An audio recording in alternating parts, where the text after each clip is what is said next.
Hi, my friend, my audience, my student.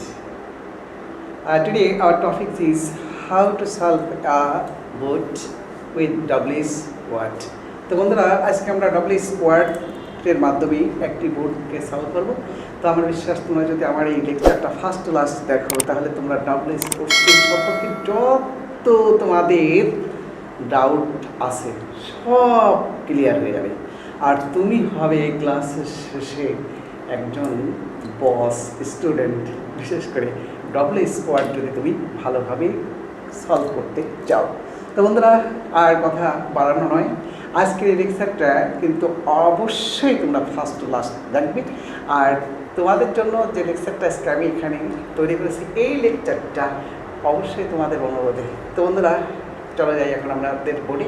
তো ফার্স্টে আমাদের দুটো নিয়ম তোমাদেরকে আমি বলবো, এই দুটো নিয়ম তোমাদেরকে জানতেই হবে এবং জানতেই হবে।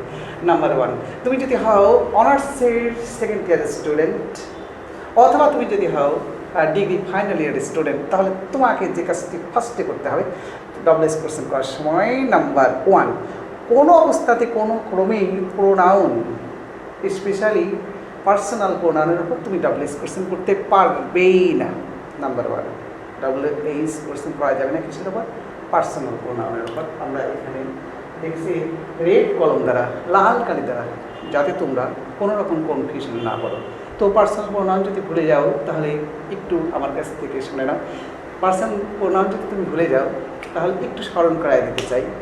সেটা যেমন আই, ইউ, ইট, সি, হি, দে, অর্থাৎ এগুলি যদি কোনো স্টেটমেন্টে থাকে তুমি সেখানে WS কোশ্চেন করতে পারবে না।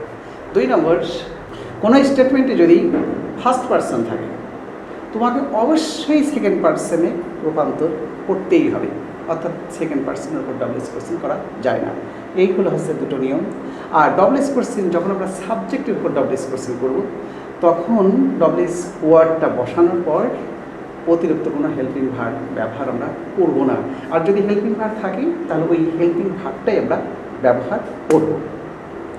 আর যদি সাবজেক্ট বাদে অবজেক্টের উপর, কমপ্লিমেন্টের উপর হোক অথবা অ্যাডভার্বিয়াল অফ টাইম, প্লেস বা ম্যানারের উপর WS কোশ্চেন যখন আমরা করব তখন আমাদের হেল্পিং ভার্ব অবশ্যই ব্যবহার করতে হবে WS ওয়ার্ডের পর। তো বন্ধুরা এই হলো আমাদের নিয়মগুলো। এখন আমরা যাব 2019 সালে যারা পরীক্ষা দিয়েছিল অনার্স সেকেন্ড ইয়ার, তাদের কোশ্চেনটা আমরা সলভ করব। তো আমার বিশ্বাস তোমরা আমার এই লেকচার থেকে অবশ্যই উপকৃত হবে। তো চলে যাই number one, he visited his parents twice a month. This is statement.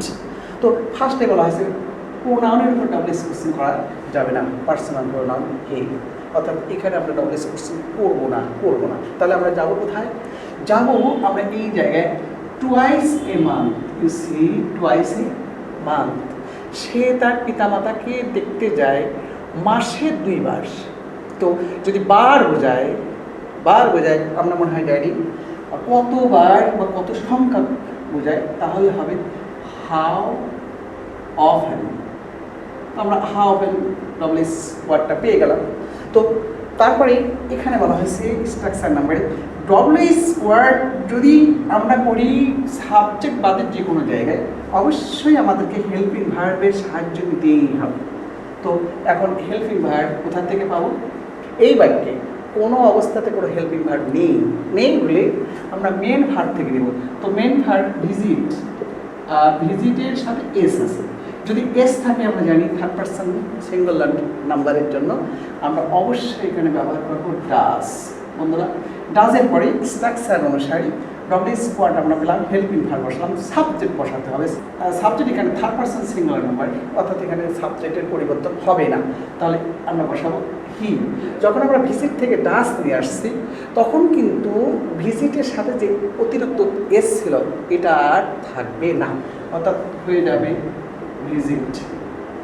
ওকে, তারপরে অতিরিক্ত যে অংশটুকু ছিল যেটার পর আমরা WS কোশ্চেন করছি এইটা বাদ, যেমন how often does he visit his parents, আর সবার শেষে অবশ্যই সাইন অফ ইন্টাররোগেশন একটা শেষ।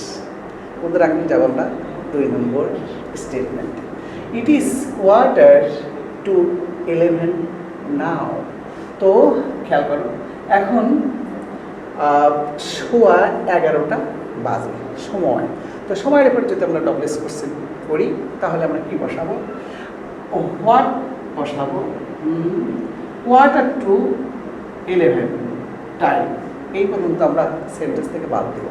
তো হোয়াট টাইম, আমরা জানি সময়ের উপর ডবলেস কোশ্চেন করার জন্য হোয়াট টাইম ব্যবহার করবো। হোয়াট টাইম হয়ে গেল ডবলেস হোয়াট। তারপরে অবশ্যই একটা হেল্পিং ভার্ব এখানে ইস। হ্যাঁ, আমরা জানি যদি সাবজেক্টের উপর ডবলেস কোশ্চেন করি তাহলে হেল্পিং ভার্বের পরে সাবজেক্ট লাগবে। হোয়াট টাইম ইজ ইট, এবার রাইট। এবার যে অ্যাডভার্বটা ছিল নাও, এটা আমাদের প্রতিনিধিদের সাথে লিখতে হবে। বন্ধুরা আমি একটু ভুল করেছি। হোয়াট টাইম লেখার পরে হেল্পিং ভার্ব লাগবে যদি আমরা টাইমের উপর ডবলেস কোশ্চেন করতে চাই। আগে বলা হয়েছে যদি আমরা সাবজেক্ট বাদে যেখানে ডবলেস কোশ্চেন করি না কেন অবশ্যই আমাদের হেল্পিং ভার্বের সাহায্য নিতেই হবে ডবলেস ওয়ার্ডের পর। তো সবার শেষে আমরা একটা বসাবো প্রশ্নবোধক চিহ্ন। ওকে, দুটো শেষ, সো ইজি। আমরা যাব সি স্টেটমেন্টে। I could not go because I was ill. আমি যেতে পারিনি কারণ আমি ছিলাম অসুস্থ। আমি যেতে পারিনি কারণ আমি ছিলাম অসুস্থ। তো ডিয়ার স্টুডেন্ট, আমরা এখানে কারণ পেয়েছি। কারণ যদি পাই অবশ্যই আমাদের ডবলেস ওয়ার্ড হবে হোয়াই।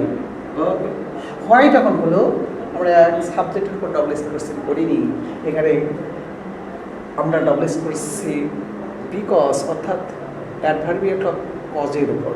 তো হোয়াই আমরা আনলাম। অবশ্যই আমাদের একটা হেল্পিং ভার্বের সাহায্য নিতে হবে। হেল্পিং ভার্বটা এখানে আসবে কুড। ওকে, তারপরে স্ট্রাকচারে বলা হয়েছে ডবলেস ওয়ার্ড, হেল্পিং ভার্ব, সাবজেক্ট। তো সাবজেক্ট ফার্স্ট পারসন, তো আমরা এখানে লিখছি যদি হয় ফার্স্ট পারসন অবশ্যই সেকেন্ড পারসনেই রূপান্তর করতে হবে। তো why would you, second person you. Why would you not go, you see. Next প্রশ্নবোধক চিহ্ন। আমরা এখন যাব আমাদের স্টেটমেন্টে D. Nobody believes a liar, কেউই একজন মৃত্যুকে পছন্দ করে না। তো এই ক্ষেত্রে আমরা বেছে নিব নবডি। তো তোমাদের জ্ঞাতার্থে একটু জানাতে চাই, nobody, somebody, someone, no one, all যদি এগুলো থাকে সাবজেক্ট হিসাবে, তার জন্য ডবলেস ওয়ার্ড আমরা ব্যবহার করব হু। আলহামদুলিল্লাহ আমরা হু হয়ে গেল। হুর পরে যেহেতু এটা নেগেটিভ শব্দ, সাবজেক্ট নোবডি, নো ওয়ান যদি থাকে আমাদের আর হেল্পিং ভার্বের দরকার হবে না। তো আমরা এখানে ব্যবহার করব হুর পরেই মেন ভার্ব। এখানে কিন্তু ডাজের আর দরকার নেই। আগে বলা হয়েছে যদি সাবজেক্ট সংক্রান্ত কোনো ডবলেস কোশ্চেন করি ডবলেস ওয়ার্ড বসাবো। এই যে ডবলেস ওয়ার্ড, এখানে সাবজেক্টের জায়গায় ডবলেস ওয়ার্ড, তারপরে বাকি অংশ। সাবজেক্টের জায়গায় ডবলেস ওয়ার্ড, তারপরে বাকি অংশ। আমরা এখন উদাহরণে যাব। Nobody believes a liar. এমন কেউ আছে কি যে একজন মিথ্যাবাদীকে বিশ্বাস করে? Next one, this is the Hasan's umbrella. এটা হাসানের ছাতা। আমি ডবলেস কোশ্চেন বেছে নেব পজিটিভ কেসের উপর। তো পজিটিভ কেসের উপর যদি আমরা ডবলেস কোশ্চেন করতে চাই অবশ্যই আমাদের ডবলেস ওয়ার্ড হবে হুজ। ওকে, হুজের পরে আমরা জানি নাউন বসে, আমব্রেলা নাউন, আমরা নাউনটা আনব আমব্রেলা।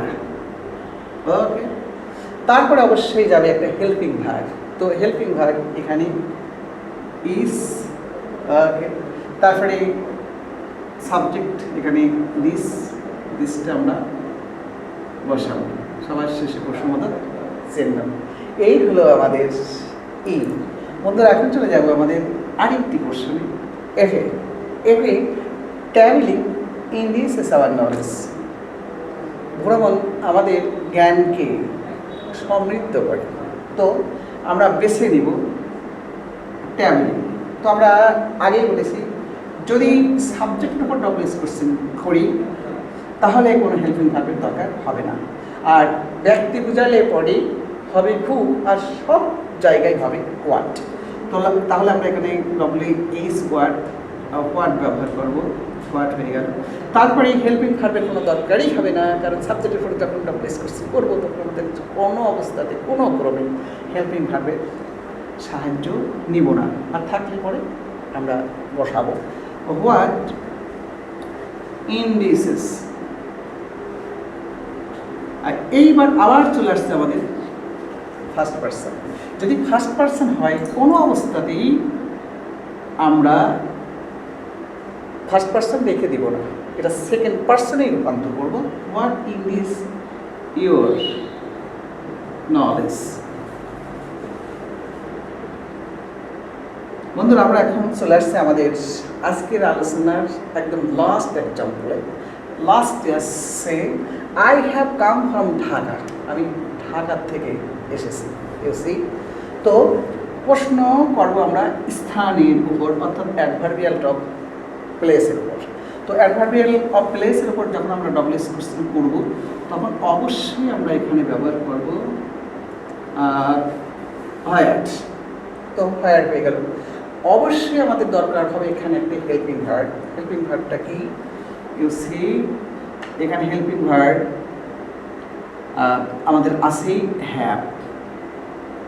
তারপরে ফার্স্ট পারসন থাকলে পরে অবশ্যই আমাদের পরিবর্তন করতে হবে। যদি ফার্স্ট পারসন থাকে সেকেন্ড পারসনে এখানে আর জায়গায় হবে ইউ। ওকে, তারপরে কাম, অর্থটা ঠিক রাখার জন্য আমাদের হেল্পিং ভার্ব ফর্মটা রাখতেই হবে। যেমন what have you come from, তুমি কোথা থেকে এসেছো? উত্তর হবে আমি ঢাকা থেকে এলাম। আসলে ডবল কোশ্চেন খুবই সহজ, খুবই ইজি। তো বন্ধুরা আমাদের ভিডিওটা ভালো লাগলে অবশ্যই লাইক, কমেন্ট এবং শেয়ার করবে, এবং পরবর্তী পর্যায়ে ভিডিও পাওয়ার জন্য অবশ্যই আমরা সাবস্ক্রাইবার হবো। আল্লাহ হাফিজ।